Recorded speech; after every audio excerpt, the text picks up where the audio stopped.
মানুষকে নিয়ে এই কোরআনের সব আলোচনা, মানুষকে নিয়ে এই কোরআনের সব। তাই কোরআনের কেন্দ্রীয় আলোচ্য বিষয় হচ্ছে মানুষ। মানুষকে আল্লাহ এত স্বাধীনতা দিয়েছেন, মানুষ চাইলে অনেক ভালো হইতে পারে। ভালোর রাস্তাও খোলা, খারাপ হওয়ার রাস্তাও খোলা। ভালো হইলে মানুষ অনেক ভালো, খারাপ হইলে অনেক খারাপ। ভালো হইলে সবচেয়ে ভালো, খারাপ হইলে সবচেয়ে খারাপ। এজন্য সিদ্ধান্ত আপনাকে নিতে হবে। আল্লাহ তাআলা বলছেন, লাকাদ খালাকনাল ইনসানা ফি আহসানি তাকওয়িম সুম্মা রাদাদনাহু আসফালা সাফিলিন। আমি মানুষকে অনেক সুন্দর অবয়বে, সুন্দর আকৃতিতে সৃষ্টি করেছি। তার শুধু চেহারার ডিজাইনটাই সুন্দর নয়, তার ব্রেনটা বড্ড সুন্দর, তার মানসিকতা বড্ড সুন্দর, তার সৃজনশীলতা বড্ড সুন্দর। পড়েন সুবহানাল্লাহ। আমাদের চেহারা, অবয়ব, ডিজাইন যে সুন্দর তা না, আমাদের ব্রেনটা অনেক সফিস্টিকেটেড ব্রেন, অনেক সফিস্টিকেটেড। এই 1.5 কেজি ব্রেন ইউজ করে মানুষ গোটা বিশ্বে সভ্যতা বিনির্মাণ করেছে, ঠিক কিনা? এই ব্রেন আল্লাহ তাআলা আমাকে দিয়েছে। এটারে কাজে লাগালে, আপনার 6 সেন্স কাজে লাগালে আপনি অনন্য মানুষ হয়ে উঠবেন, মহামানবে রূপান্তরিত হবেন। মানুষ হতে পারে, চাইলেই মহামানব হতে পারে। আবার যদি মানুষ চায় খারাপও হতে পারে। আল্লাহ বললেন শুধু ভালোই না, ভালো হতে চাইলে অনেক ভালো তুমি হতে পারো, আবার খারাপ হতে চাইলে অনেক খারাপ তুমি হতে পারো। সুম্মা রাদাদনাহু আসফালা সাফিলিন।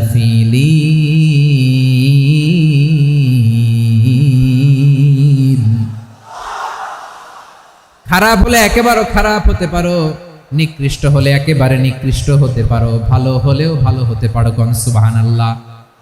এবার আওয়াজ করে বলুন, ভালো হতে চাই না খারাপ? শ্রেষ্ঠ না নিকৃষ্ট? মানুষ ভালো হলে মানুষ ফেরেশতার চেয়েও ভালো, মানুষ খারাপ হলে সে পশুর চেয়েও খারাপ। কথা ঠিক কিনা বলেন? ভালো হলে ফেরেশতার চেয়েও ভালো, খারাপ হলে পশুর চেয়েও নিকৃষ্ট। তার মানে শ্রেষ্ঠত্বে মানুষ, শ্রেষ্ঠত্বে ফেরেশতাকে হার মানায়, আর অধপতনে শ্রেষ্ঠত্বে ফেরেশতাকে ছাড়িয়ে যায়, আর অধপতনে পশুকেও হার মানায়। এটার প্রমাণ কি? মানুষ শ্রেষ্ঠ হইলে যে ফেরেশতার চেয়েও সেরা, তার প্রমাণ কি? আল্লাহ তাআলা বলছেন, ওয়া ইয কুলনা লিল মালাইকাতি ইসজুদু লি আদম ফাসাজাদু ইল্লা ইবলিস আবা ওয়াস্তাকবারা ওয়া কানা মিনাল কাফিরিন। আল্লাহ বলেন, স্মরণ করো সে সময়ের কথা যখন আমি ফেরেশতাদেরকে বললাম, ও ফেরেশতারা আদমকে সেজদা দাও। সব ফেরেশতারা সম্মান সূচক সেজদা আদমকে দিল। তারা আদমের জন্য সেজদায় লুটিয়ে পড়লো, একজন ছাড়া, তার নাম ইবলিস। আওয়াজ করে বলেন, তার নাম কি? সে অহংকার প্রদর্শন করলো, সে কাফের হয়ে গেল। বাকি সব ফেরেশতারা সেজদা দিল। সুবহানাল্লাহ। আবার আদম আলাইহিস সালামকে আল্লাহ জিজ্ঞেস করলেন, সব বলে দিল উত্তর, কিন্তু ফেরেশতাদেরকে একই প্রশ্ন জিজ্ঞেস করলেন, তারা উত্তর করতে পারে নাই। তার মানে এর মধ্য দিয়ে প্রমাণিত হয়, মানুষ ভালো হলে ফেরেশতার চেয়েও ভালো, ফেরেশতার চেয়েও মানুষের মর্যাদা বাড়িয়ে দিয়েছে কে? সব নূরের ফেরেশতা যখন মাটির আদমকে সেজদা দেয়, এটা প্রমাণ করে ফেরেশতার চেয়েও মানুষের মর্যাদা বাড়িয়ে দিয়েছে কে? তুমি মাটির আদমকে প্রথম সৃষ্টি করিয়া ঘোষণা করিয়া দিলে শ্রেষ্ঠ বলিয়া, তাই তো নূরের ফেরেশতা করে আদমকে সেজদা। ঠিক কিনা বলেন? তাই তো নূরের ফেরেশতা করে আদমকে সেজদা। সবার চেয়ে সম্মান দিলে মাটির আদমকে। আল্লাহু আল্লাহু তুমি জাল্লে জালালুহু, শেষ করা তো যায় না গে তোমার গুণগান। পড়েন না? পড়েন। আল্লাহু আল্লাহু তুমি জাল্লে জালালুহু, শেষ করা তো যায় না গে তোমার গুণগান। আল্লাহু আল্লাহু। আল্লাহু আকবার। আদমের মর্যাদা বেশি, মানুষের মর্যাদা বেশি। মানুষ শ্রেষ্ঠ, তার প্রমাণ নূরের ফেরেশতা মাটির আদমকে সেজদা করে। আওয়াজ করে বলেন ঠিক কিনা? তাহলে মানুষ ভালো হলে ফেরেশতার চেয়ে ভালো, আবার মানুষ যদি খারাপ হয় সে পশুর চেয়েও খারাপ। অধপতনে পশুত্বকে হার মানায়। তার প্রমাণ তার প্রমাণ কি? তার প্রমাণ হচ্ছে যশোরের ভাইরা দেখবেন পত্রিকায় নিউজ পেপারে মাঝে মাঝে এরকম দেখা যায়, এক মানুষ আরেক মানুষকে হত্যা করে 20 টুকরা করে বস্তার ভিতরে ভরেছে। আপনারা এই নিউজ পড়েন নাই না? দেখেন নাই? দেখছেন? মানুষ মানুষকে হত্যা করে কয় টুকরা? জোরে বলেন। এখানেই ক্ষান্ত হয় না, আবার কোথায় ভরছে?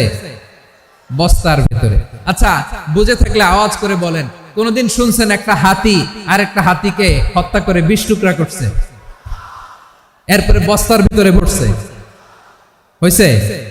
তাহলে দেখেন, মানুষ যদি খারাপ হয় সে পশুকেও হার মানায়। চিল্লায় বলো ঠিক কিনা? এমনও দুশ্চরিত্র মানুষ আছে যার নজর থেকে 6 মাসের ছোট্ট মেয়ে থেকে শুরু করে 80 বছরের বৃদ্ধারাও নিরাপদ নয়। পশুকেও হার মানে।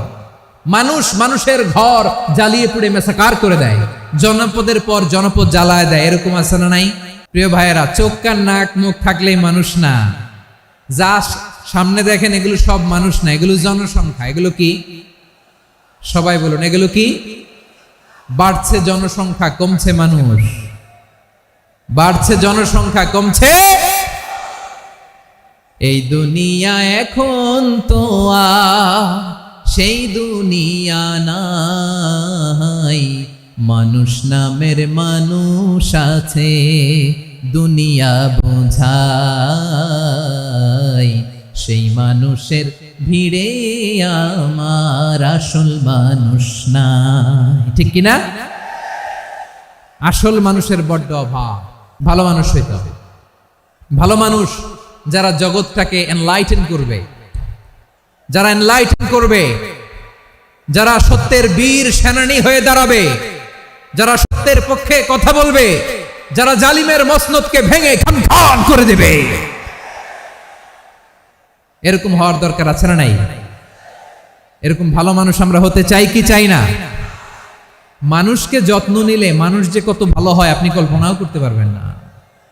এই যে আপনাদের যশোরে যে ভালো ছেলেগুলো আছে, যে ভালো তরুণগুলো আছে, যে যুবকগুলো আছে, যে ভালো আলেমরা আছে, ভালো নেতারা আছে, সবাই যদি তাদের মতো হতো, পুরো যশোরটা একটা জান্নাতের টুকরা হয়ে যেত। আওয়াজ করে বলেন ঠিক কিনা?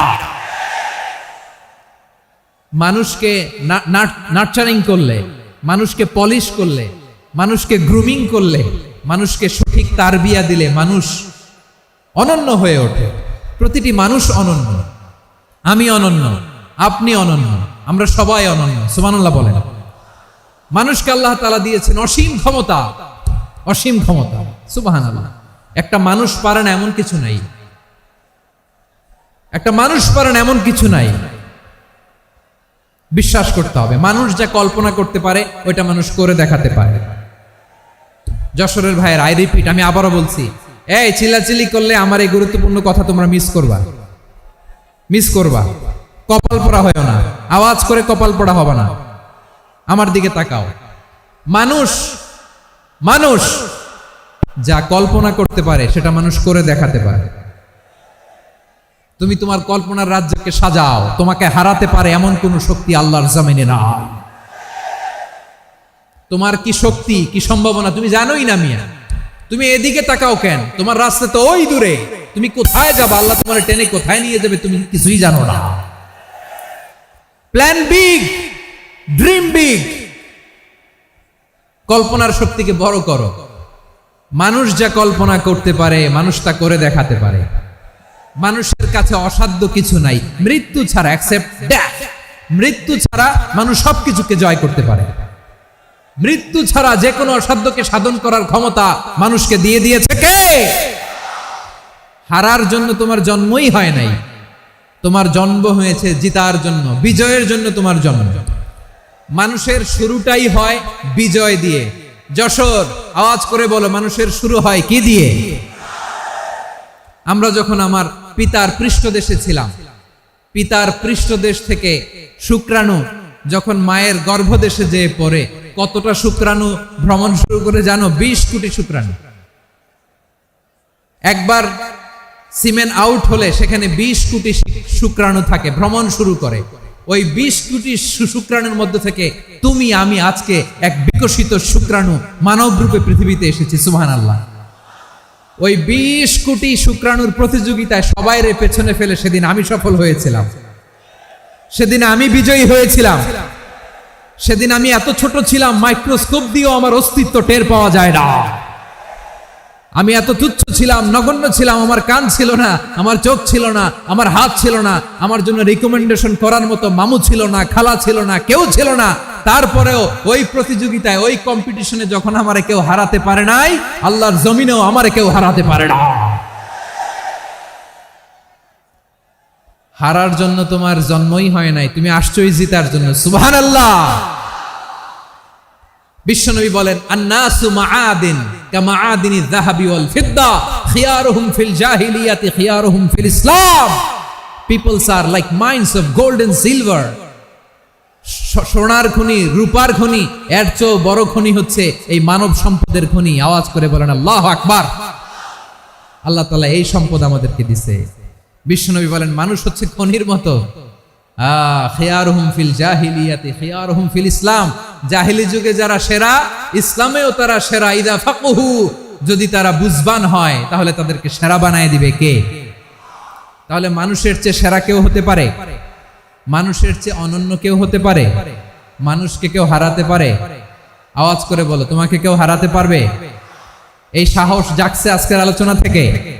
আমি তুমি অনন্য, আমাকে তোমাকে হারায় দেওয়া এত সহজ না, ঠিক কিনা?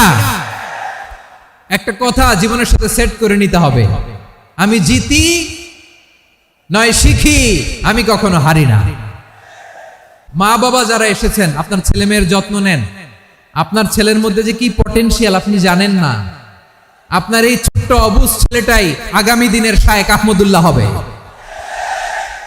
আপনার হেফজখানায় পড়া ওই ছোট্ট ছেলেটাই আগামী দিনের আল্লামা মামুনুল হক হবে। আপনার ওই ছেলেটা আমির হামজা হবে, আব্দুল হাই সাইফুল্লাহ হবে। এভাবে বড় বড় আলেম হবে, তারা যুগশ্রেষ্ঠ আলেম হবে। সেই একদিন এই বাংলাদেশের পার্লামেন্টে যে বক্তব্য দিয়ে যশোরের পক্ষে কথা বলবে। আপনি জানেন না, কাউকে ছোট করবেন না আপনি, ওর কনফিডেন্স আপনি কমাবেন না, আপনি কমাতে পারেন না। প্যান্ডেলে আমার যে মা বোনেরা আছেন, ছেলে মেয়েদেরকে কখনো ছোট করে কথা বলবেন না। ও যে কোথায় যাবে আপনি জানেন না, আপনি মা হয়ে তাকে সাহস দিবেন, তার কল্পনার জগৎটাকে সাজাতে তাকে উৎসাহিত করবেন, ঠিক কিনা বলেন? আর আমার প্যান্ডেলের আমার প্রিয় শ্রদ্ধাশীলা মায়েরা বোনেরা, আপনারা তো আরো দামি সম্পদ। বিশ্বনবী বলেন, আর দুনিয়া কুল্লুহা মাতা। আল্লাহ আল্লাহ আল্লাহ। বিশ্বনবীর কথার ওজন দেখেন, আর দুনিয়া কুল্লুহা মাতা ওয়া খায়রু মাতা'আদ দুনিয়াল মারআতুস সালিহা। বিশ্বনবী বলেন, দুনিয়ায় যা দেখো সব আল্লাহর দেওয়া অ্যাসেট, মানে সম্পদ। আর এত অ্যাসেটের ভিড়ে সবচাইতে শ্রেষ্ঠ সম্পদ হচ্ছে নেককার নারী। সুবহানাল্লাহ। ভাইয়েরা, বোনের সাথে খারাপ আচরণ করো না। সন্তান, মায়ের সাথে খারাপ আচরণ করো না। আমাদের মায়েরা আমাদের asset, they are our priceless asset. কারণ এই মায়েদের পেটে এসেছে আল্লাহর ওলিরা। এই মায়েদের পেটে এসেছে খান জাহান আলী, এই মায়ের পেটে এসেছে শাহজালাল ইয়ামানি, এই মায়ের পেটে এসেছে আল্লাহর সব নবীরা। নাকি নবীরা আকাশ থেকে ধপ করে জমিনে নেমে আসছে? মায়ের পেটে আসছে। এই মায়ের পেটগুলো খনি। আমার সম্মানিতা মায়েরা বোনেরা, নিজেকে ইসলাম দিয়ে সাজান, নিজেকে ইসলাম দিয়ে সাজান, নিজেকে পবিত্র রাখুন, নিজের আব্রু ইমান ইজ্জতের হেফাজত করুন, কোরআন পড়ুন, সুন্নাহ পড়ুন। আপনি জানেন না আপনার গর্ভে কে আসছে, কোন ক্ষণজন্মা পুরুষকে আল্লাহ তাআলা আপনার গর্ভে পাঠাবে, আপনি জানেন না। মায়েরা, নিজেদেরকে পবিত্র রাখুন, ইসলাম চর্চা করুন, কোরআন চর্চা করুন, নৈতিকতা দিয়ে নিজেকে সাজান। যশোরের জেনজি, নিজেদেরকে প্রস্তুত রাখো আগামীর বাংলাদেশের জন্য। নৈতিকতা, মোরালিটি, ভ্যালিউজ দিয়ে নিজেকে সাজাও, ইসলাম দিয়ে নিজেকে সাজাও। কারণ আগামীর বাংলাদেশ ইসলামের বাংলাদেশ। বাংলাদেশের আসল পরিচয় ইসলাম। বাংলাদেশের আসল পরিচয় কি? সবাই বলে না। বাংলাদেশের আসল পরিচয় কি? এই ইসলাম নিয়ে আমরা সংসদ ভবন সাজাবো, রাজি আছি না নাই? শেকড় ভুলে যাওয়া যাবে না। আমরা ধাপে ধাপে শারিয়া আইনের দিকে যাব ইনশাআল্লাহ, কিন্তু জঙ্গিবাদ দিয়ে নয়, কট্টরপন্থা দিয়ে নয়। আমরা ইন্টেলেকচুয়ালি গ্রাজুয়ালি ধাপে ধাপে শারিয়া আইনের দিকে মুভ করব ইনশাআল্লাহ। বলো লিল্লাহি তাকবীর। এদেশের আসল পরিচয় সবাই বলে না, আওয়াজ করে, এদেশের আসল পরিচয়। এদেশে আজান শুনে সূর্য ওঠে শহর গ্রামে, এদেশে আজান শুনে সূর্য ডুবে সন্ধ্যা নামে, এদেশে সকল কাজে সবাই বলে বিসমিল্লাহ, এদেশে ভালো কিছু দেখে শুনে হাসি মুখে সবাই বলে মাশা আল্লাহ। সুবহানাল্লাহ সুবহানাল্লাহ সুবহানাল্লাহ সুবহানাল্লাহ সুবহানাল্লাহ সুবহানাল্লাহ সুবহানাল্লাহ সুবহানাল্লাহ। ও নবীন তরুণ, তোমার কিসের এত ভয়? জেনে রেখো বাংলাদেশের আসল পরিচয়। বাংলাদেশের আসল পরিচয় ইসলাম। আওয়াজ তুলে বলো, আসল পরিচয় কি? এদেশে পরস্পরে দেখা হলে দেয় সালাম, এদেশে আমজনতার হৃদয় জুড়ে পাক্কালাম। ঠিক কি না? এদেশে বিপদ এলে সর্বজনে সর্বক্ষণে দোয়া পড়ে ইন্না লিল্লাহ সুবহানাল্লাহ সুবহানাল্লাহ সুবহানাল্লাহ সুবহানাল্লাহ। এদেশে আজান শুনে সূর্য ওঠে শহর গ্রামে, এদেশে আজান শুনে সূর্য ডুবে সন্ধ্যা নামে, এদেশে সকল কাজে সবাই বলে বিসমিল্লাহ, এদেশে ভালো কিছু দেখে শুনে হাসি মুখে সবাই বলে মাশা আল্লাহ।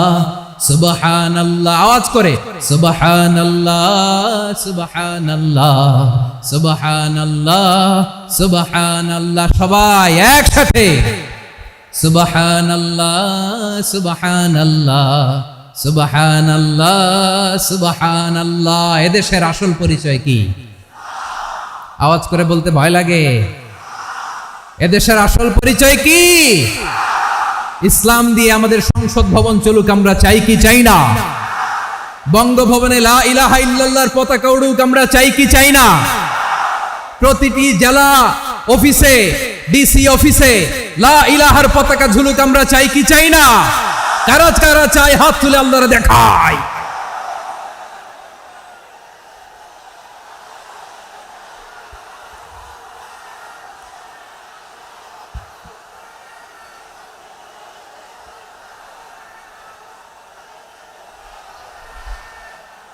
মাশাআল্লাহ মাশাআল্লাহ মাশাআল্লাহ মাশাআল্লাহ। যশোর, আওয়াজ করে বলো, ভালো মানুষ না খারাপ মানুষ? বুঝে বলছে তো? মানুষ ভালো হলে যে কত ভালো। এই মানুষকে যত্ন নিলে, মানুষকে মানুষ বানালে যে সে কি হতে পারে শুনবা। মানুষের মধ্যে যারা কি পটেনশিয়াল রেখেছে। আমি জাপানের দুইটা উদাহরণ দেই। জাপানের 2022 সালে জাপানের সাথে জার্মানির খেলা, ফিফা ওয়ার্ল্ড কাপ 2022। এক পক্ষে জাপান, আরেক পক্ষে কোন দেশ? কথা শোনে নাই। এক পক্ষে কোন দেশ, আরেক পক্ষে সবাই। এক পক্ষে আরেক পক্ষে। ওই খেলায় জিতেছিল জাপান, জিতেছিল 22 সালের এই ফিফা ওয়ার্ল্ড কাপে জাপান ফুটবল খেলায় জিতে। As a part of their celebration তারা খেলার পরে পুরো স্টেডিয়ামটারে ক্লিন করে, the fan base of Japan, লক্ষ লক্ষ মানুষ খেলা দেখতে যায়, তো এত ডাস্টবিনও তো নাই। তো যারা ডাস্টবিনে জায়গা পায় নাই তারা এই যে চকলেটের প্যাকেট, পানির বোতল, চিপসের প্যাকেট তারা এদিকে সেদিকে রেখে দিয়েছে। জাপানের ভক্তরা, জাপানের ফলোয়াররা as a part of their celebration তারা খেলার পরে পুরো স্টেডিয়ামের সব ময়লা আবর্জনা ক্লিন করে তারপরে বিদায় নিয়েছে। তাদেরকে কি ক্লিন করার দায়িত্ব দেয়া হয়েছিল? এই যশোর, জাপানের যে ছেলেরা খেলা দেখতে গেছিল ওদেরকে কি ক্লিন করার দায়িত্ব দিছিল? তারা কি স্টেডিয়ামের পরিচ্ছন্নতা কর্মী? তাদের আকল, তাদের সিক্স সেন্স তাদেরকে বলেছে। ছোটবেলা থেকে জাপান গভর্নমেন্ট ওদেরকে এত পরিচ্ছন্নতা শেখায়, ক্লিনলিনেস অ্যাওয়ারনেস ক্যাম্পেইন করায়। ক্লাসে আমি দেখেছি, ক্লাসে নিজের বেঞ্চ নিজে মুছে, ক্লাসের মাঝখানে একটা সময় দেয়, নিজের টেবিল নিজে মুছে, নিজের ক্লাসরুমটা নিজে পরিষ্কার করে। রাস্তাঘাটে একটা ধুলা নাই, ময়লা নাই, একটা টিস্যু নাই। খেলার পরে গোটা বিশ্বকে তাক লাগিয়ে দিয়েছে। জাপানের ফ্যানরা সবার রেখে যাওয়া গার্বেজ, টিস্যু, বোতল পরিষ্কার করে তারপরে স্টেডিয়াম থেকে বিদায় নিয়েছে। আমরা কেন এমন হইতে পারলাম না? আমরা কেন এমন হইতে পারলাম না? জাপানের যারা এগুলো করছে ওদের 3টা করে চোখ না? চোখ তো 3টা জাপানওয়ালা করে। জাপানওয়ালা হাত তো 4টা, কান তো 6টা। হ্যাঁ, নাকি আমার মতো 2 হাত 2 কানওয়ালা মানুষ? চোখে দেখলে এটা মানুষ না। চিন্তা করছেন? তার মানে জাপানিজদেরকে যে গ্রুমিং করে শিখানোর মাধ্যমে পরিচ্ছন্ন বানানো গেছে, ওরা যেমনি মানুষ আমরাও মানুষ। আমাদের সন্তানদেরকে শেখালে তারাও পারবে। পারবে কিনা? 2 নম্বর উদাহরণ বলি। চট্টগ্রাম ফেনীতে যারা গিয়েছেন, মেঘনা গোমতী ব্রিজ প্রকল্প নাম শুনছেন? মেঘনা একটা ব্রিজ পার হওয়া লাগে। এই মেঘনা গোমতী, এখানে 3টা ব্রিজ, কাঁচপুর সহ এই 3টা ব্রিজের নির্মাণ কাজ, রেনোভেশনের কাজ দেয়া হয়েছিল জাপানের একটা কোম্পানিকে। কাকে? জাপানের কোম্পানি। নির্মাণ শেষে 738 কোটি টাকা বেঁচে গেছিল, এটা গভর্নমেন্টের হাতে দিয়ে তারা বিদায় নিয়েছে। কত টাকা? 738 কোটি টাকা। যত প্রাক্কলিত ব্যয় নির্ধারণ করা হয়েছে সব টাকা সরকার, তৎকালীন সরকার 2019-এর সরকার, কারা ছিল তো জানেন? এই 2019-এর সরকার তাদেরকে দিয়েছে। তারা রিনোভেশন নির্মাণ শেষে 738 কোটি টাকা অতিরিক্ত বেঁচে গেছিল, এটা আবার গভর্নমেন্টের হাতে বুঝাই দিয়ে তারা বিদায় নিচ্ছে। আমরা কেন এমন হইতে পারলাম না? জাপানের ওরাও মানুষ, আমরাও মানুষ। তার মানে মানুষে মানুষে পার্থক্য আছে না নাই? আচ্ছা, জাপানের 2টা উদাহরণ দিলাম, এবার আমার দেশের 2টা উদাহরণ দিব না? বাংলাদেশের 2টা উদাহরণ দেয়। 1 নম্বর উদাহরণ, গত সপ্তাহে আপনারা জানেন কক্সবাজার আমার একটা প্রোগ্রাম ছিল, তো হেলিকপ্টারে গিয়েছিলাম। ফেনী জেলা যখন পার হচ্ছি, আমি দেখলাম 3টা উইন্ডমিল চিনেন তো? বিশাল পিলার, 3টা-4টা পাখা থাকে। বায়ু বিদ্যুৎ কেন্দ্র, বাংলাদেশের প্রথম বায়ু বিদ্যুৎ কেন্দ্র এটা। মুহুরী প্রজেক্ট বলে এটা সম্ভবত, মুহুরী প্রজেক্ট। তো সাগরের বাতাসের ঝাপটায় এটা ঘুরে এনার্জি হয়, ইলেকট্রিসিটি উৎপাদন হয়। তো আমি পাইলটকে বললাম, ভাই এগুলো থেকে কেমন ইলেকট্রিসিটি উৎপাদন হয়? কয়, হুজুর একটুও হয় না, কিছুই হয় না। কিছুই হয় না মানে? বলে, হুজুর বাংলাদেশে যত উইন্ডমিল আছে এটার পাখা একটাও ঘুরে না। আল্লাহ, বলেন কি? তাহলে যে কোটি কোটি টাকা ব্যয় করে যে উইন্ডমিল, কয় হুজুর ভিতরে ফিটফাট, উপরে ফিটফাট, ভিতরে সদরঘাট।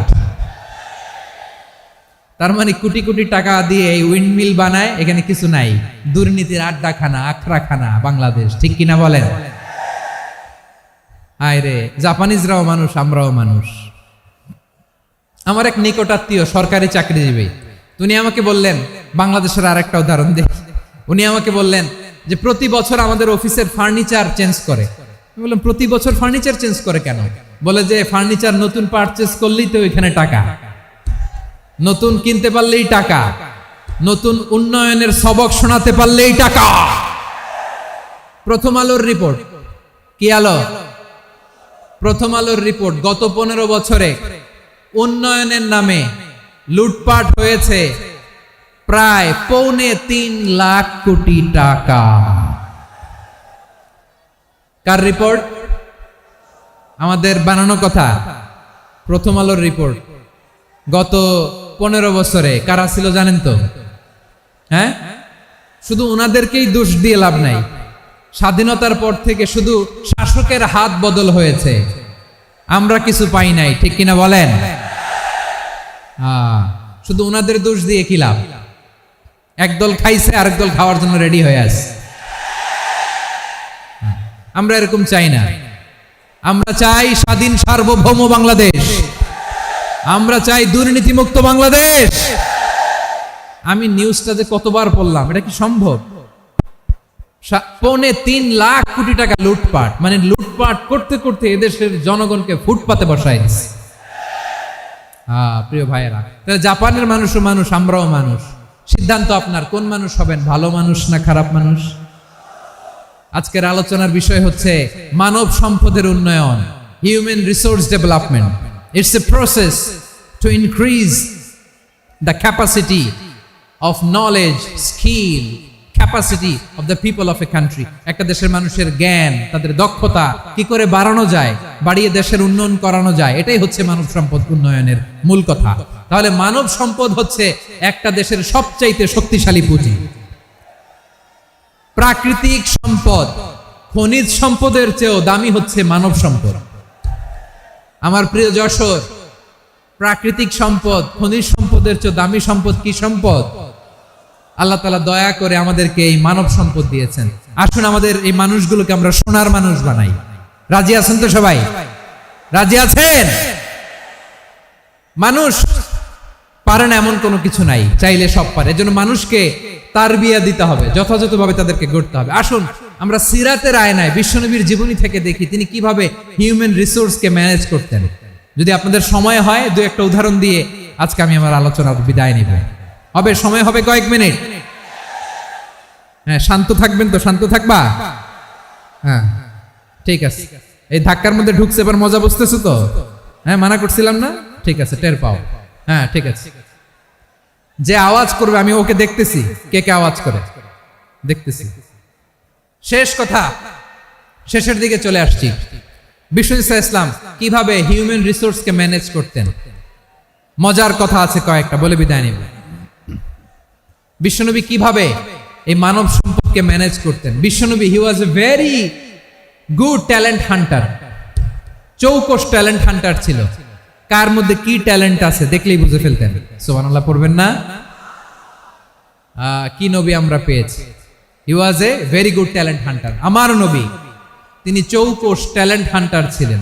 কার মধ্যে কি প্রতিভা বের করতেন, ওই প্রতিভাকে ইসলামের কল্যাণে কাজে লাগাতেন। সুবহানাল্লাহ বলেন। যাকে যেই জায়গায় সেট করলে ভালো হবে তাকে ওই জায়গায় সেট করতেন। কয়েকজন সাহাবীর জীবনী শোনাই। আবু মাহজুরা রাদিয়াল্লাহু তাআলা আনহু, মক্কার মুয়াজ্জিন, আগে ছিল মুশরিক, পরে হয়েছে মুমিন। উনি কিভাবে মুমিন হইলেন এই ঘটনাটা একটু আপনাদের শোনাতে চাই। 8ম হিজরিতে হুনাইনের যুদ্ধে রাসূল সাল্লাল্লাহু আলাইহি ওয়াসাল্লাম ফিরে আসতেছেন মদিনায়। প্রতিমধ্যে বেলাল রাদিয়াল্লাহু তাআলা আনহু আযান দিচ্ছেন। কি দিচ্ছেন? তো পাশে ছিল মুশরিকদের একটা পল্লী, কিছু মুশরিক তরুণ, কিছু অমুসলিম কিশোর, তারা আজানকে ব্যঙ্গ করতেছে। আমাদের বাংলায় মুখ ভেঙ্গানো বলে আর কি। বেলাল রাদিয়াল্লাহু তাআলা আনহু আজান দিচ্ছেন, ওই বাচ্চাগুলো মুশরিক, তো ওরা আজানকে ব্যঙ্গ করতেছে, বিকৃতি করে ওরাও আজান দিচ্ছে। উদ্দেশ্য হচ্ছে আজানকে নিয়ে ঠাট্টা করা। উদ্দেশ্য কি? ঠাট্টা করা। ব্যাপারটা মনে কষ্ট পাওয়ার মতো ব্যাপার না? কিন্তু বিশ্বনবী ওইখানে দেখেন কি খুঁজলেন। বিশ্বনবী খেয়াল করলেন অমুসলিম কিশোরদের মধ্যে থেকে একটা কিশোরের গলাটা বড় দরাজ গলা, কণ্ঠটা বড় সুন্দর। খেয়াল করে দেখলেন যে কিছু কিশোর বেলালের আজানকে ব্যঙ্গ করে, বিকৃতি করে, কিন্তু একজনের কণ্ঠ দেখতে পাচ্ছেন না এত দূরে, কিন্তু কণ্ঠটা বড় সুন্দর, দরাজ গলা। বিশ্বনবী সাহাবীদেরকে বললেন, ধরো এগুলারে, ধরো। সবগুলারে ধরে বিশ্বনবীর সামনে আনা হলো। ওরা হাঁটু গেড়ে বসলো। বিশ্বনবী বললেন, তোমাদের মধ্যে কে যেন ব্যঙ্গ করে আজান দিচ্ছিল, তার গলাটা বড় উঁচু, গলার বেসটা বড় মজবুত, মেলোডিয়াস, সুমধুর কণ্ঠ। কে? আবু মাহজুরা বলে, আমার বন্ধুরা সবাই আমার দিকে আঙ্গুল দেখায়, আমি পড়ে গেছি বিপদে। রাসূল সাল্লাল্লাহু আলাইহি ওয়াসাল্লাম বাকি অমুসলিম তরুণদেরকে ছেড়ে দিলেন, বললেন তোমরা যাও। এবার আবু মাহজুরারে পাইছে। আবু মাহজুরার চুলের মধ্যে হাত দিলেন বিশ্বনবী, মাথায় হাত দিয়ে বললেন, এবার আজান দাও দেখি। আবু মাহজুরা বলে, আমি তো আজান দিতে জানি না, কারণ আমি তো বেলালেরটা শুইনা দিছি, আমার তো মুখস্থ নাই, আমি তো আজান দিতে জানি না। বিশ্বনবী বললেন, জানো না? তাহলে আসো, আমি তোমারে শিখাই দেই। সুবহানাল্লাহ পড়েন। আবু মাহজুরা হাঁটু গেড়ে বসে, বিশ্বনবীর মোবারক হাত আবু মাহজুরার চুলের মধ্যে। বিশ্বনবী আজানের মুআল্লিম আবু মাহজুরাকে বলতেছে, ঠিক আছে তোমারে শিখাই দিচ্ছি, আমি যা যা বলবো আমার সাথে সাথে বলো, পারবা? আবু মাহজুরা বলে, পারবো। বিশ্বনবী আজান দিচ্ছেন, মাথায় হাত দিয়ে আল্লাহু আকবার, আল্লাহু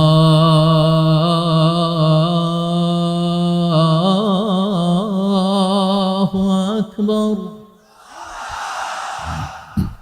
আবু মাহজুরা এই বাক্যটা পড়লেন। বিশ্বনবী দ্বিতীয় বাক্য পড়তে আরম্ভ করলেন, আল্লাহু আকবার আল্লাহু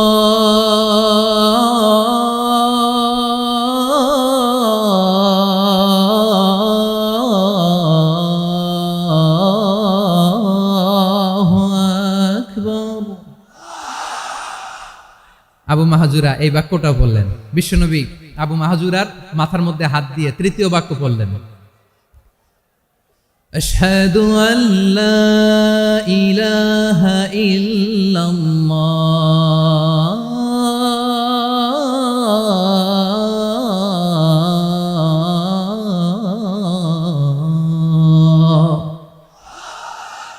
আবু মাহাজুরা তৃতীয় বাক্য পড়লেন। বিশ্বনবী একটা বাক্য পরে আবু মাহাজুরা পরে, বিশ্বনবী পরে আবু মাহাজুরা পরে। আবু মাহাজুরা কিন্তু অমুসলিম, মুশরিক। আবু মাহাজুরা বলে, এক একটা বাক্য পড়ি আমার কলিজাটা গলে ঠান্ডা হয়ে যায়। এতদিন মোহাম্মদকে গালি দিতাম, এখন মোহাম্মদ আমার মাথায় যখন হাত রাখছে আমার সারা শরীর ঠান্ডা হয়ে গেছে। বিশ্বনবী আজান শিখাচ্ছেন, একটা একটা বাক্য পড়ে আবু মাহাজুরাও পড়ে, বিশ্বনবী পড়ে আবু মাহাজুরাও পড়ে। পুরো বাক্যগুলো যখন শেষ, আজান শেষ, আবু মাহাজুরাও যখন পুরো আজান পড়লেন, আবু মাহাজুরা বললেন, এতদিন মোহাম্মদের চেহারা দেখলে আমার ঘৃণা লাগতো, আজ থেকে মোহাম্মদের চেহারার চেয়ে প্রিয় চেহারা আমার কাছে নাই। আবু মাহাজুরা বললেন, ও মুহাম্মদ, আজানের বাক্য তো আপনি আমারে শেখালেন, এখানেই শেষ করবেন না, আপনি আমারে পড়ায় দেন লা ইলাহা ইল্লাল্লাহু মুহাম্মাদুর রাসূলুল্লাহ সাল্লাল্লাহু আলাইহি ওয়াসাল্লাম। বিশ্বনবীর সাথে দাঁড়িয়ে উনি শাহাদা পড়ে মুসলমান হয়ে গেলেন। এবার আবু মাহাজুরা বলে, ইয়া রাসূলুল্লাহ, ইয়া হাবিবাল্লাহ, আমি মুমিন হয়েছি, মুসলমান হয়েছি, আপনার কাছ থেকে আজান শিখার সৌভাগ্য আমি লাভ করেছি নবী। আমার কণ্ঠের বড় তারিফ করেছেন, আপনি আমার আজানকে আপনি পছন্দ করেছেন। একটা জিনিস আপনার কাছে চাই, আপনি আমাকে মক্কার মসজিদুল হারামের মুয়াজ্জিন হিসেবে অ্যাপয়েন্ট করে দে। বিষ্ণু ঈসা ইসলাম বললেন, যাও আবু মাহজুরা, আমি তোমাকে পৃথিবীর শ্রেষ্ঠতম মসজিদ মক্কার মসজিদুল হারামের মুয়াজ্জিন হিসেবে অ্যাপয়েন্ট করে দিলাম। দেখছেন কিভাবে ট্যালেন্ট হান্টিং করতে হয়, কিভাবে হিউম্যান রিসোর্স মানব সম্পদকে ব্যবহার করতে হয়। আসছিল আজানকে ভেঙ্গাইতে, আসছিল কেন? আজানকে ব্যঙ্গ করার জন্য, বিকৃত করার জন্য। আজানকে বিকৃত করতে যে ইসলামের সবচেয়ে শ্রেষ্ঠ মসজিদের মুয়াজ্জিন হয়ে গেল। পড়েন সুবহানাল্লাহ। হযরত আবু মাহজুরা রাদিয়াল্লাহু তাআলা আনহু ওনার এই সুললিত কণ্ঠ ব্যবহার করে মসজিদুল হারামে এত সুন্দর করে আল্লাহু আকবার বলে আজান দিতেন। মানুষগুলোর, মুসল্লিগুলোর, মক্কাবাসীর হৃদয়কে তিনি বিগলিত করে দিতেন। মানুষের হৃদয়কে ঠান্ডা হয়ে যেত। শুধু এখানেই শেষ না আমার যশোরের ভাইয়েরা। বিশ্বনবী যখন সাইয়েদনা আবু মাহজুরা রাদিয়াল্লাহু তাআলা আনহুকে আজান শিখাচ্ছিলেন, বলেন তো বিশ্বনবীর হাতটা কোথায় ছিল? আবু মাহজুরার মাথার সামনে, এই চুলের উপরে ছিল। আবু মাহজুরা ওই স্মৃতিটাকে ধারণ করবার জন্য, ওই স্মৃতিকে বহন করার জন্য বিশ্বনবীর মোবারক হাত আবু মাহজুরার কপালের চুলের যেই জায়গায় লেগেছে, মৃত্যুর আগের দিন পর্যন্ত আবু মাহজুরা মাথার ওই চুলে কোনোদিন ছুরি আর কামার লাগায় নাই, সেখানে কেচি লাগায় নাই, চুলের মধ্যে খুর লাগায় নাই। আবু মাহজুরা ডান দিকের চুল কাটতো, বাম দিকের চুল কাটতো, পেছনের চুল কাটতো, সামনের চুল কাটতো না। আবু মাহজুরা রাদিয়াল্লাহু তাআলা আনহুর সামনের চুলগুলো বড় হতে হতে যখন এত বড় হয়ে যায়, তিনি চুলগুলো পেঁচিয়ে মাথার মধ্যে রাখতেন।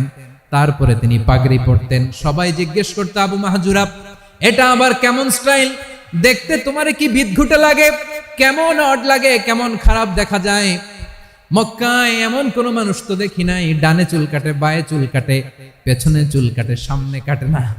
ওরে আবু মাহজুরা, কেমন দেখা যায় তোমারে, তুমি সামনের চুল কাটো না কেন? আবু মাহজুরা বলে, আমি হাঁটু গেড়ে পেয়ারা নবীর সামনে বসেছিলাম, আমার এই মাথার চুলের মধ্যে মুবারক হাত লাগিয়ে বিশ্বনবী নিজে আমাকে আজানের প্রতিটা বাক্য শিক্ষা দিয়েছেন। বিশ্বনবীর মোবারক হাত, পবিত্র হাত আমার মাথার চুলের যেই জায়গায় লেগেছে, আমি চাই ওই চুলগুলা নিয়ে আমি আমার কবরের ভিতরে যাব। সাইয়েদনা আবু মাহজুরা রাদিয়াল্লাহু তাআলা আনহু ইন্তেকালের আগের পর্যন্ত মাথার সামনের চুলগুলা কাটে নাই। মাথার সামনের চুল তিনি কাটেন নাই। সুবহানাল্লাহ বিহামদি। কেমন ভালোবাসতেন বিশ্বনবী সাহাবীদেরকে, সাহাবারা কেমন ভালোবাসতেন বিশ্বনবীকে। সামনের চুলগুলো বড় হতে হতে এত বড় ছিল, পেঁচিয়ে রেখে পাগড়ি পরতেন, কাটতেন না। নবীর হাত লেগেছিল। সুবহানাল্লাহ পড়েন। তাহলে what is the lesson, moral of the story কি? মোরাল অফ দ্য স্টোরি হচ্ছে, আসছিল আজানকে ব্যঙ্গ করার জন্য, বিকৃত করার জন্য, হয়ে গেল মসজিদুল হারামের মুয়াজ্জিন। দেখেন বিশ্বনবী একটা খারাপ সিচুয়েশনের মধ্যে থেকে কি ভালো জিনিস বের করে আনলেন। আমি যে শুরুতে বলেছি কিভাবে তিনি হিউম্যান রিসোর্সকে ডেভেলপ করেছেন, ম্যানেজ করেছেন। তিনি যে চৌকস ট্যালেন্ট হান্টার ছিল, দেখেন সবার মধ্যে থেকে এর বাছাই করে মুয়াজ্জিন বানাই দিয়েছেন। সুবহানাল্লাহ পড়েন। তার মানে এই না সবাইরে ধরে ধরে উনি মুয়াজ্জিন বানাইছেন। যার যেই ট্যালেন্ট আছে তাকে ওই কাজে অ্যাসাইন করেছেন। যার যেই প্রতিভা আছে তার প্রতিভাকে ইসলামের কাজে লাগিয়েছেন। সুবহানাল্লাহ পড়েন। যায়েদ বিন সাবিত রাদিয়াল্লাহু তাআলা আনহু নাম শুনেছেন? যশোর কথা বেরোয় না। যদি জিজ্ঞাসা সালমান খানের নাম শুনছেন, সবাই হাত তুলবে, জি হুজুর শুনছি, মানে সব দেখা শেষ। সালমান খান, আমির খান, অমুক খান, সব খান মুখস্থ, কিন্তু যায়েদ বিন সাবিতের নাম মুখস্থ নাই মুসলমানদের। যেই সাহাবী মাথার সামনের চুল কাটে নাই, মসজিদুল হারামের মুয়াজ্জিন বানাইছেন বিশ্বনবী, ওই সাহাবীর নাম কি? খায়া ফেলাইস, স্লোগানের সাথে খায়া ফেলাইস। আবু মাহজুরা। কি নাম? আবু মাহজুরা আল জুমাহি রাদিয়াল্লাহু তাআলা আনহু। এই নামটা আজকে নিয়ে যাইতে হবে যশোর। আবু মাহজুরা রাদিয়াল্লাহু তাআলা আনহু। দুই নম্বরে বলছিলাম যায়েদ বিন সাবিত রাদিয়াল্লাহু তাআলা আনহু। বিশ্বনবী দেখলেন মদিনার এই আনসারী সাহাবী হাইলি ট্যালেন্টেড, ইন্টেলেকচুয়াল, মেরিটোরিয়াস, জ্ঞানের প্রতি তার আকর্ষণ, মারাত্মক আকর্ষণ। বিশ্বনবী তাকে দায়িত্ব দিলেন, কোরআন যা নাজিল হয় তুমি লিখো, কাতিবুল ওয়াহি বানায় দিলেন। সুবহানাল্লাহ। যায়েদ বিন সাবিতরে আবার আজান শেখান নাই, কারণ তার মধ্যে বিশ্বনবী প্রতিভা দেখেছেন, একাডেমিক প্রতিভা। বিশ্বনবীর একাডেমিক প্রজেক্টগুলো তিনি হ্যান্ডেল করতেন। যায়েদ বিন সাবিত ছিল বিশ্বনবীর ব্যক্তিগত সচিব। কি ছিল? ব্যক্তিগত সচিব। বোঝেন নাই? বিশ্বনবীর ব্যক্তিগত সচিব এবং দোভাষী। ইহুদিরা কিছু লিখে দিলে এটার অর্থ বিশ্বনবীরে বুঝায় দিতেন। আবার ইহুদিদের কাছে কিছু লিখতে হলে তিনি লিখে দিতেন। বিশ্বনবী একদিন বললেন, ইন্নী ওয়াল্লাহি মা আমানু ইয়াহুদা আলা কিতাব। ইহুদিরা যে চিঠি পাঠায় অর্থ তো বুঝি না, আরেক ইহুদি আইনে অর্থ করা লাগে। আবার ইহুদিদের কাছে কিছু লিখে পাঠাইতে চাইলে আমরা তো লিখতে পারি না, ইহুদিরে দিয়ে লেখা লাগে। ওরা যে পয়রা শোনায় লিখে দেয়, আমি ওদের বিশ্বাস করি না। আমার নিজের একজন লোক দরকার। বিশ্বনবী এই যায়েদ বিন সাবিতকে চুজ করলেন ল্যাঙ্গুয়েজের জন্য। উনি বললেন, যায়েদ তোমার সফট স্কিলকে ডেভেলপ করতে হবে, তুমি হিব্রু ল্যাঙ্গুয়েজ শিখে ফেলো। যায়েদ বিন সাবিত বলল, বিশ্বনবীর মোটিভেশন আর ইন্সপিরেশন পেয়ে আমি 15 দিনে ইহুদিদের এই হিব্রু ল্যাঙ্গুয়েজ শিখে ফেললাম। শুধু শিখে ফেললাম না, হাত্তা হাদিকতু, even I became master in the language. এই ভাষা আমি পারদর্শী হয়ে গেলাম।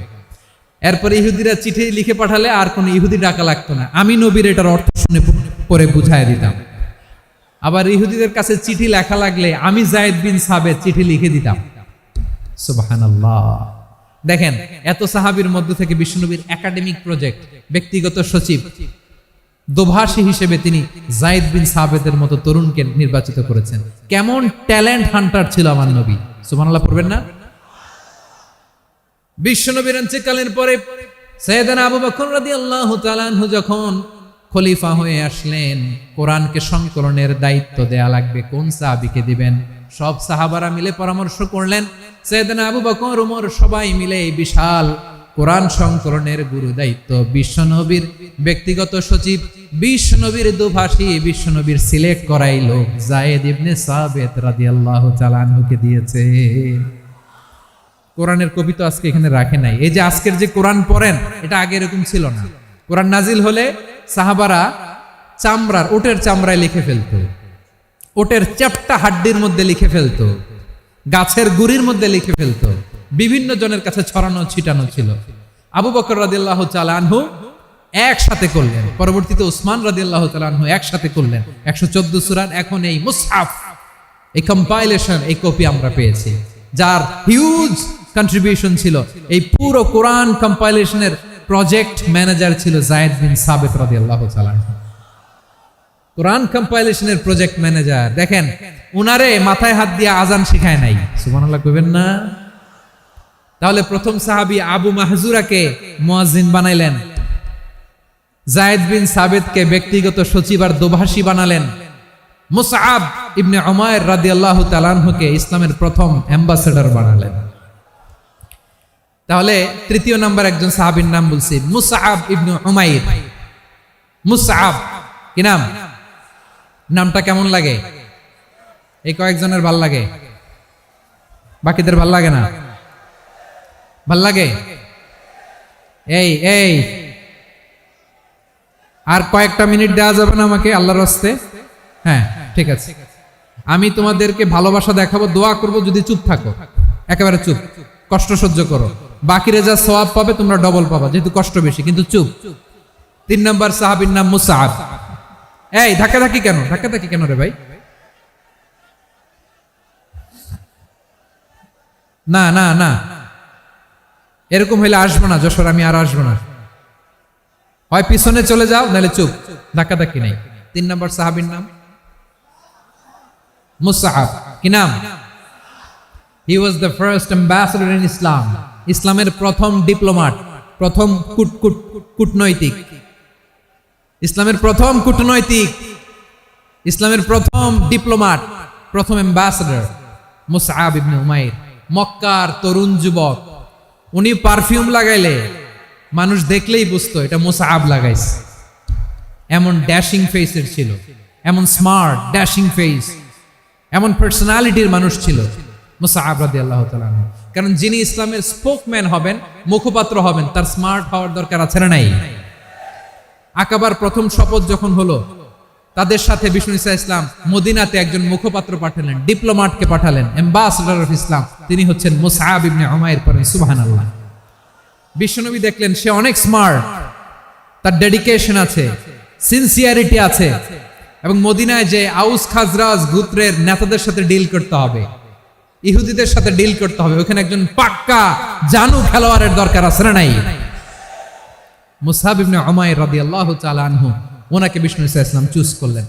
এবং বিষ্ণু ঈসা ইসলামের এই চুজিংটা, এই সিলেকশনটা এত সুন্দর ছিল, তিনি মদিনাতে যে বিশ্বনবী আসার আগেই মদিনার জমিনকে তিনি উর্বর করে ফেলছেন। প্রতিটা ঘরে ঘরে কালিমার দাওয়াত তিনি পৌঁছায় দিচ্ছেন। জুমার বিধান নাজিল হয়েছে, কিন্তু মক্কায় পরিবেশ নাই জুমা পালনের। বিষ্ণু ঈসা ইসলাম একজনকে দিয়ে খবর পাঠালেন, যাও মদিনায় মুসাবকে যে বলো, মুসাব তো আমার শিক্ষক, আমার স্পোকম্যান, মদিনাতে যেন তারা জুমা কায়েম করে। বিশ্বনবীর আগেই মুসাব মদিনার মুসলিমদেরকে নিয়ে মদিনায় প্রথম জুমা কায়েম করে ফেলছে। কোন সুবহানাল্লাহ। ডিপ্লোম্যাটদের কেমন হইতে হয়, অ্যাম্বাসেডরের কেমন হইতে হয়, মুসআব রাদিয়াল্লাহু তাআলা আনহুর কাছ থেকে শিখে নাও। মুসআব নামটা কেমন লাগে? যশোর যাদের সন্তান হবে, ছেলে সন্তান, আমার রাস্তায় পাইলে সবাই জিজ্ঞেস করে, হুজুর একটা নাম দেন, আমার ছেলে হবে। যশোরবাসীর জন্য আমি একটা নাম দিয়ে দিলাম, নাম রাখতে হবে মুসআব। কি নাম? নামটা যাদের ভাল লাগে, ছেলে সন্তান অনাগত আসবে, মনে চাইলে নাম রেখে দিবেন মুসআব রাদিয়াল্লাহু তাআলা আনহুর নামে মুসআব। তাহলে মুসআব রাদিয়াল্লাহু তাআলা আনহুকে বিশ্বনবী ল্যাঙ্গুয়েজ শিখান নাই, সফট স্কিল শিখান নাই।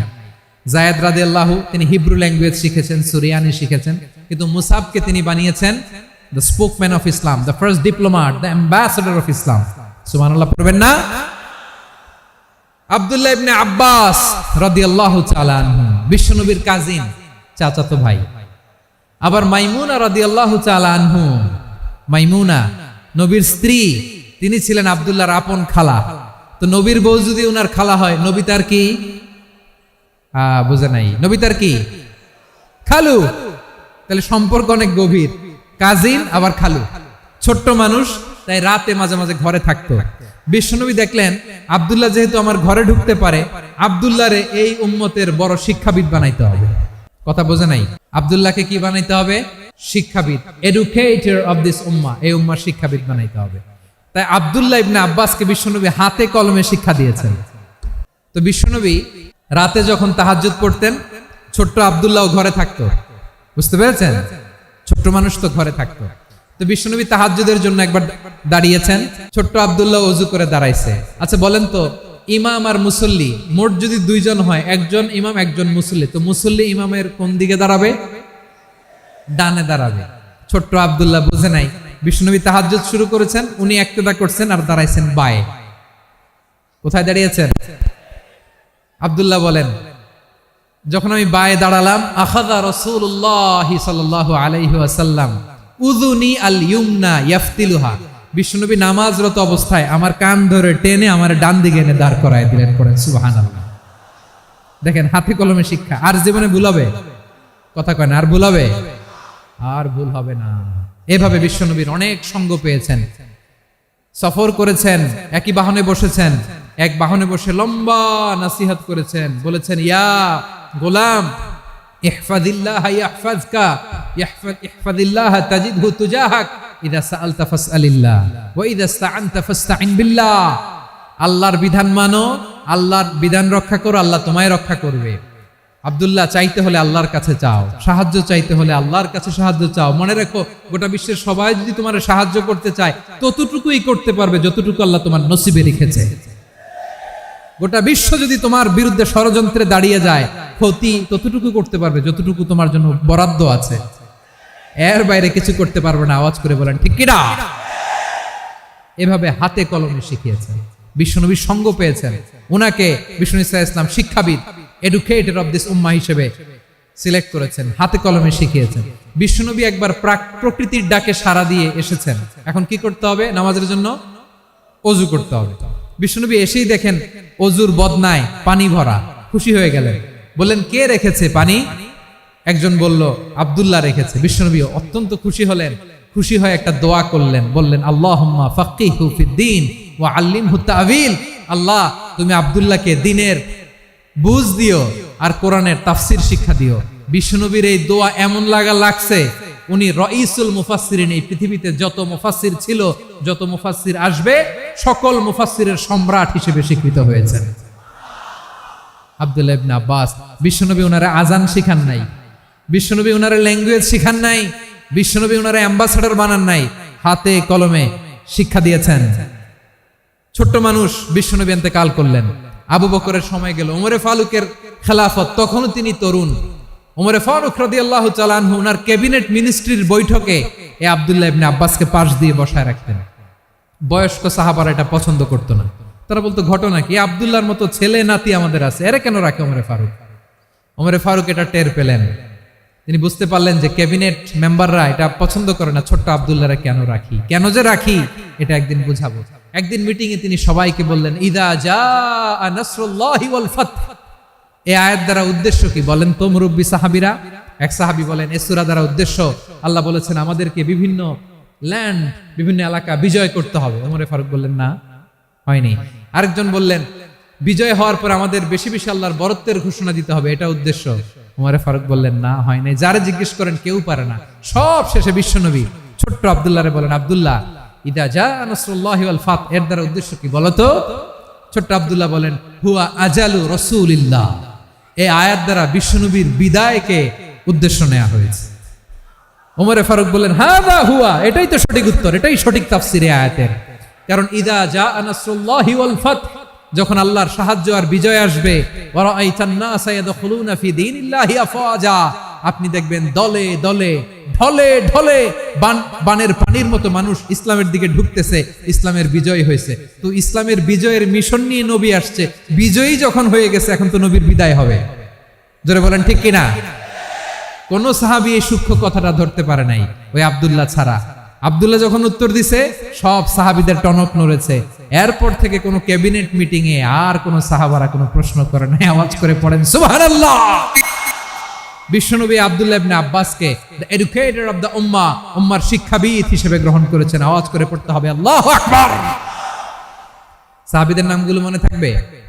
এক নম্বরে আবু মাহজুরা, মুয়াজ্জিন বানাইছেন। যায়েদ ইবনে সাবিত, দোভাষী, ট্রান্সলেটর অফ প্রফেট, এবং তিনি ছিলেন বিশ্বনবীর ব্যক্তিগত সচিব। মুসআব ইবনে উমাইর, the first ambassador and diplomat of Islam. আব্দুল্লাহ ইবনে আব্বাস, এই উম্মার সবচেয়ে বড় এডুকেটর, শিক্ষাবিদ। আরেকজন ছিল আব্দুল্লাহ ইবনে মাসউদ রাদিয়াল্লাহু তাআলা আনহু। দুই আব্দুল্লাহ, আব্বাস গেল, আরেকজন হচ্ছে মাসউদ। মক্কার তরুণ, ছাগল পালতো মুশরিকের।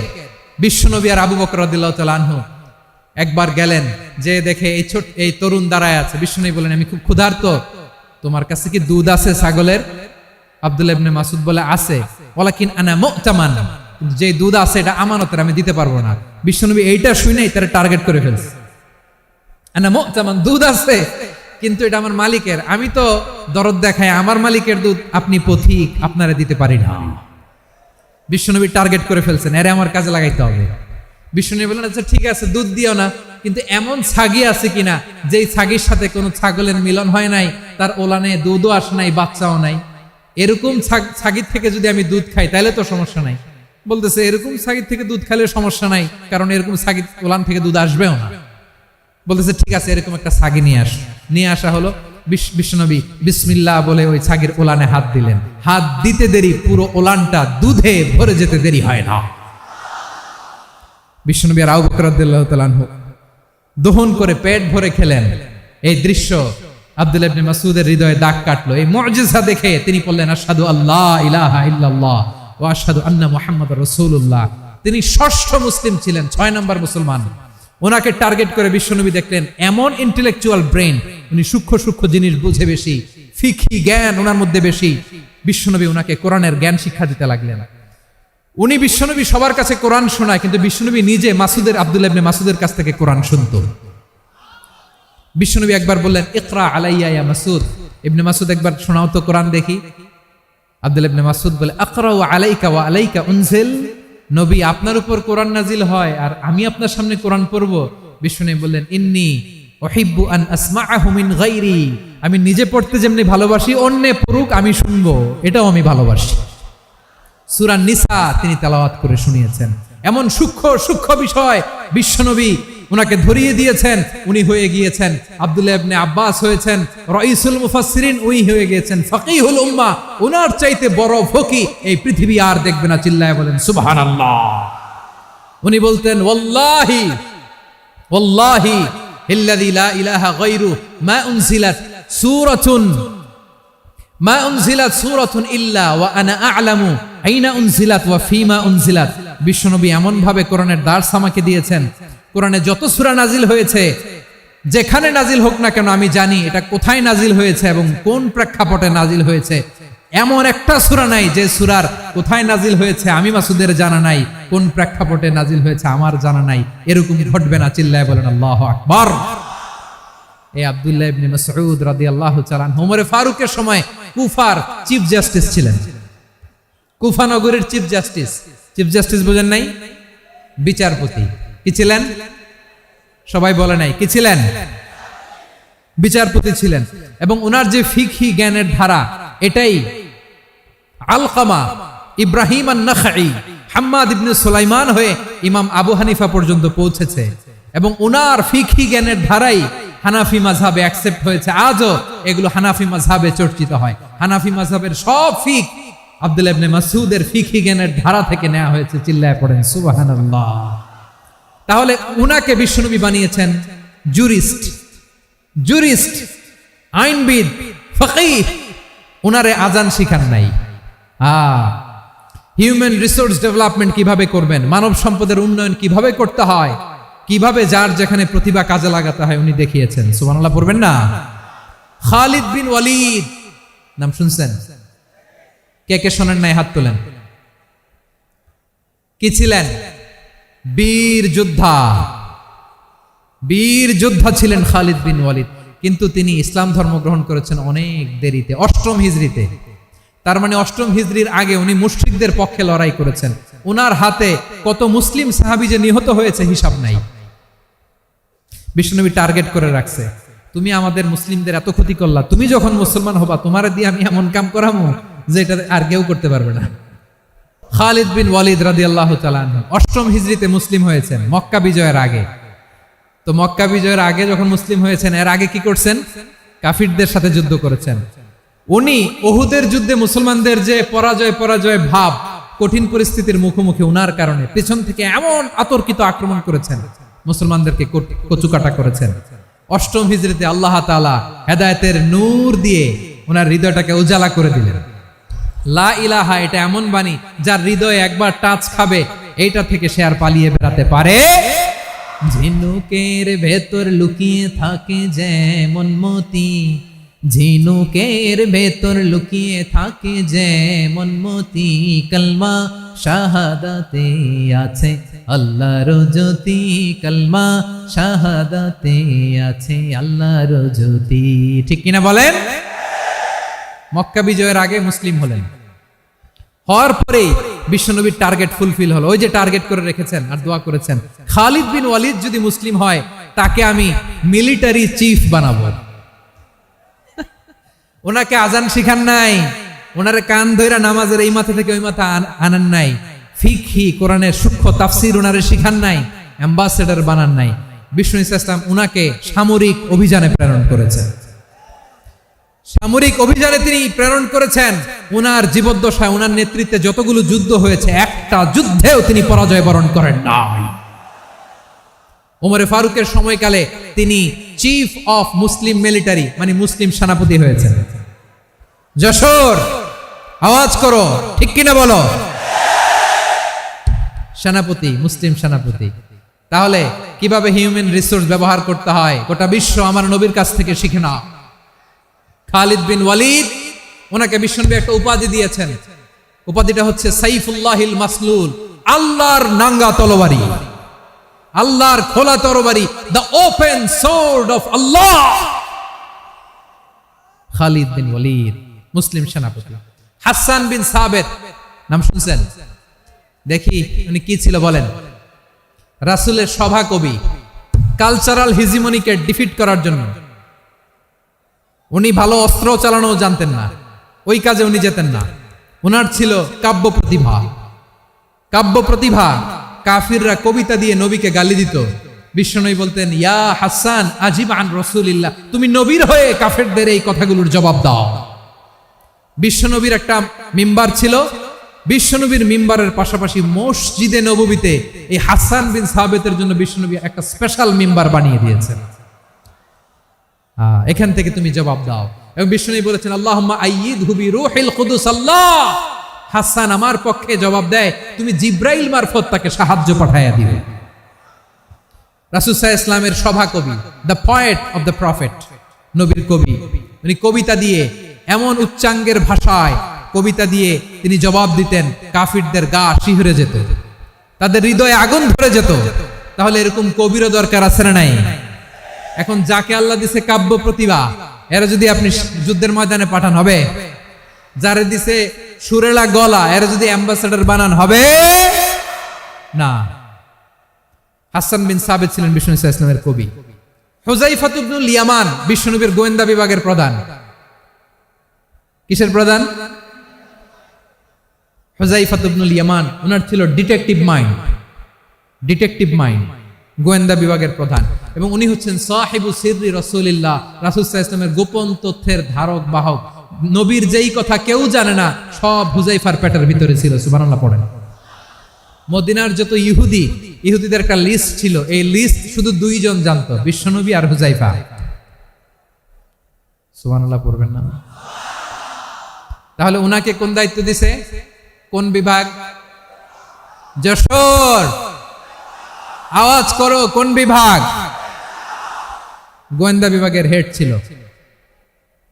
খন্দকের যুদ্ধে প্রচন্ড আজকের মতো শৈত্য প্রবাহ, মাটি খনন করতে করতে সাহাবীদের পেটে ক্ষুধা নাই, দাঁড়াইতে পারে না নামাজের জন্য, এত ক্লান্ত, ক্ষুধা, ক্লান্ত, শ্রান্ত।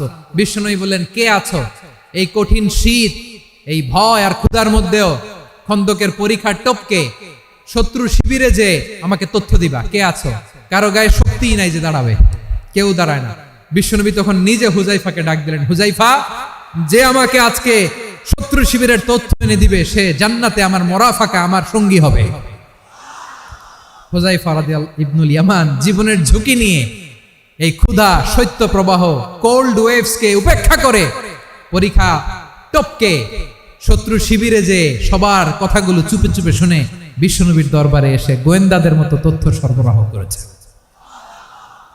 বিশ্বনবীর গোয়েন্দা বিভাগের প্রধান হুযায়ফা ইবনুল ইয়ামান ইন্টেলিজেন্স বিভাগ চালাতেন, মুনাফিকদের নাম ওনার কাছে ছিল। মুআয ইবনে জাবাল মদিনা রাষ্ট্রের সবচেয়ে সিনিয়র আমলা ছিলেন। আমলাতন্ত্র চিনেন তো?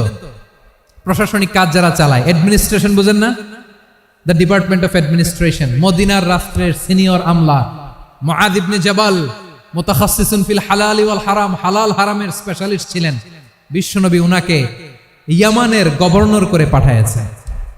বলেছেন, ইন্নাকা তা'তি কওমান আহলা কিতাব, এমন গোষ্ঠীর কাছে যাবা যারা ইহুদি নাসারা, আগে শাহাদা পড়লে এরপর নামাজের দাওয়াত দিও, নামাজ পড়লে যাকাতের দাওয়াত দিও। গভর্নরের অ্যাটিটিউড যেমন থাকে তেমন অ্যাটিটিউড ধরে রেখো। সুবহানাল্লাহ পড়েন। তাহলে মুআয ইবনে জাবালকে দিয়ে বিশ্বনবী কবিতা লেখায় নাই, চিঠি লেখায় নাই, আজান দেওয়ায় নাই। সুবহানাল্লাহ পড়বেন না? সব শেষ সাহাবী বলি আবু হুরায়রা রাদিয়াল্লাহু তাআলা আনহু, নাম শুনছেন? বিড়ালের বাবা। কি করতেন? খালি হাদিস মুখস্থ করতেন। উনি বলতেন, আলজামু রাসূলুল্লাহ আলা মিল ইবাতনি, আমার শুধু পেটের ক্ষুধার বন্দোবস্ত হইলে আমি নবীর সঙ্গ ছাড়তাম না। আমার আনসার সাহাবারা ক্ষেত খামারের কাজ করতো, আমার মুহাজির সাহাবারা ব্যবসা করতো, আর আমি নবীর সাথে সাথে থাকতাম। শুধু সকাল বিকাল দুই বেলা যদি আমার খাবারের বন্দোবস্ত হয়, আমি আর নবীর লক ছাড়ি না। সুবহানাল্লাহ কইবেন না? 5374টা হাদিস তিনি বর্ণনা করেছেন। হাদিস বর্ণনাকারী সাহাবী। হাদিস প্রিজার্ভেশনের কাজে বিশ্বনবী ওনাকে কাজে লাগিয়েছেন। উনি একদিন বলেন, ইয়া রাসূলুল্লাহ আসমাউ মিনকা কাসীরান ফালা আহফাজু, নবী অনেক কথা শুনি আমার মনে থাকে না। বিষ্ণু বললেন, তাই? উবসুত রিদাক, তোমার চাদরটা বিছাও। আবু হুরায়রা বিছালেন, বিশ্বনবী হাত বুলায় দিলেন, এরপরে অনেক হাদিস বর্ণনা করলেন। আবু হুরায়রা বলে, তারপর থেকে বিশ্বনবী যাই বর্ণনা করে আমি শুনি আর একটাও বলি না। এখন সুবহানাল্লাহ।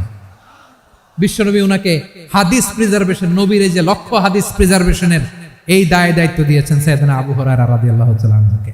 প্রিয় ভাইরা, তাহলে 10 জন সাহাবীর কথা যে বললাম, আপনারা কি খেয়াল করেছেন কত বড় ট্যালেন্ট হান্টার, চৌকস ট্যালেন্ট হান্টার ছিল আমার নবী। এক একজনের এক এক ট্যালেন্ট, এক এক কাজে অ্যাসাইন করেছেন, এক একজনকে এক এক দায়িত্ব দিয়েছেন, এক একজনের প্রতিভাকে এক একভাবে বিকশিত হওয়ার সুযোগ দিয়েছেন। আওয়াজ করে বলেন ঠিক কি না?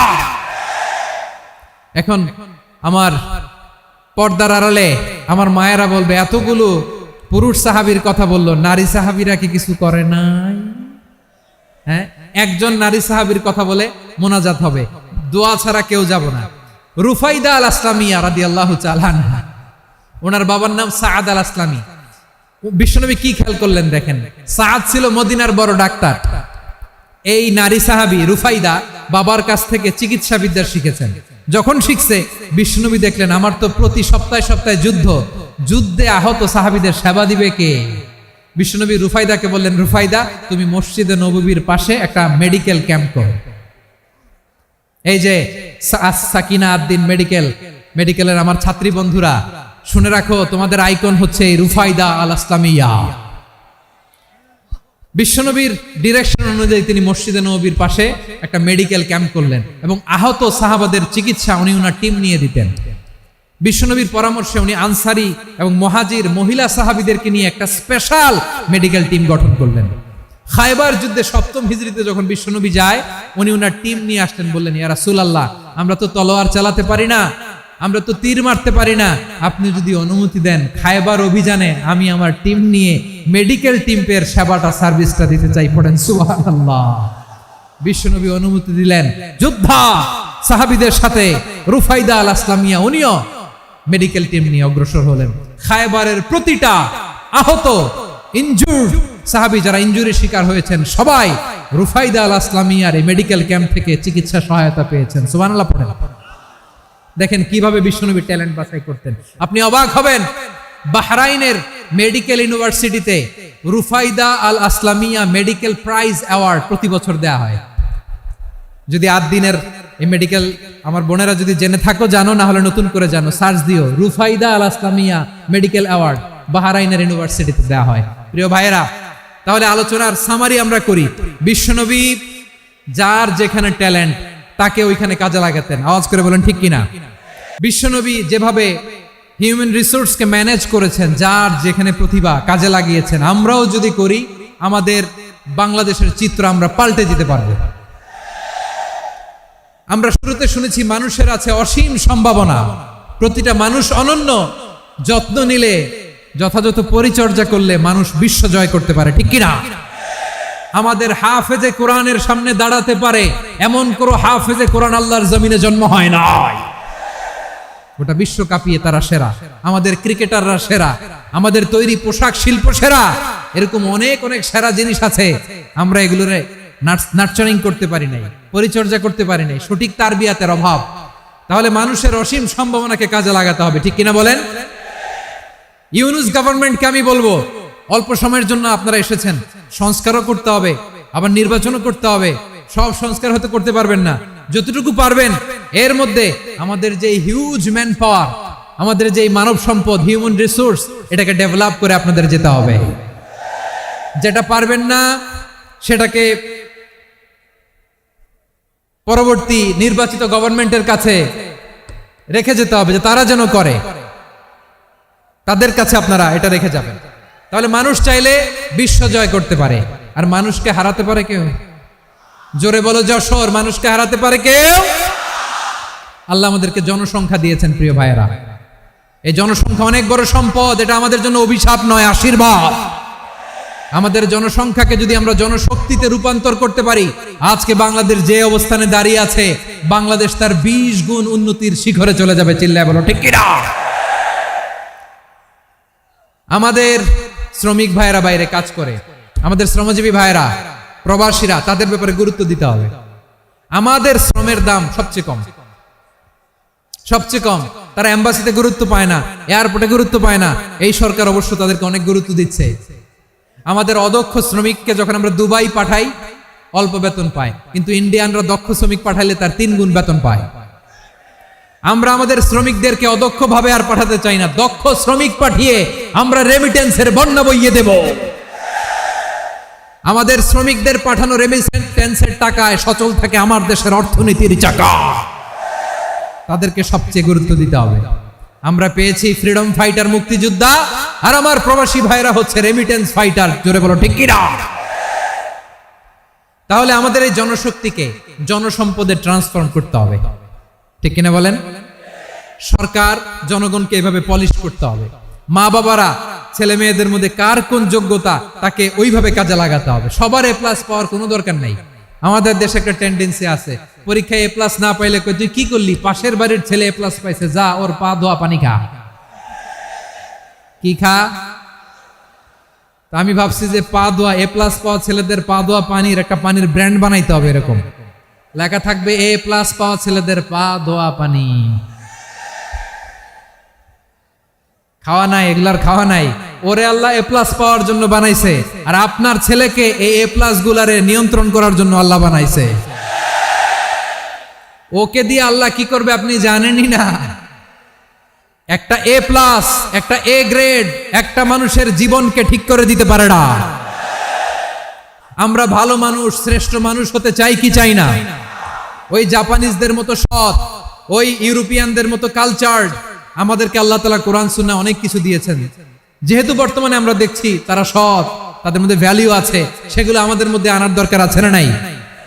আর ইসলাম দিয়ে আমাদের জীবনকে সাজাতে হবে, ইসলাম দিয়ে আমার পরিবারকে সাজাতে হবে।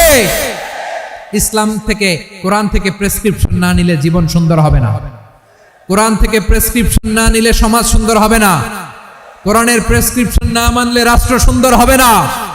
কোরআনের প্রেসক্রিপশন অ্যাপ্লাই না করলে শুধু দুর্নীতি দমন কমিশন দিয়ে দুর্নীতি বন্ধ করা যাবে না। এজন্য কোরআনের আইন আমরা চাই কি চাই না?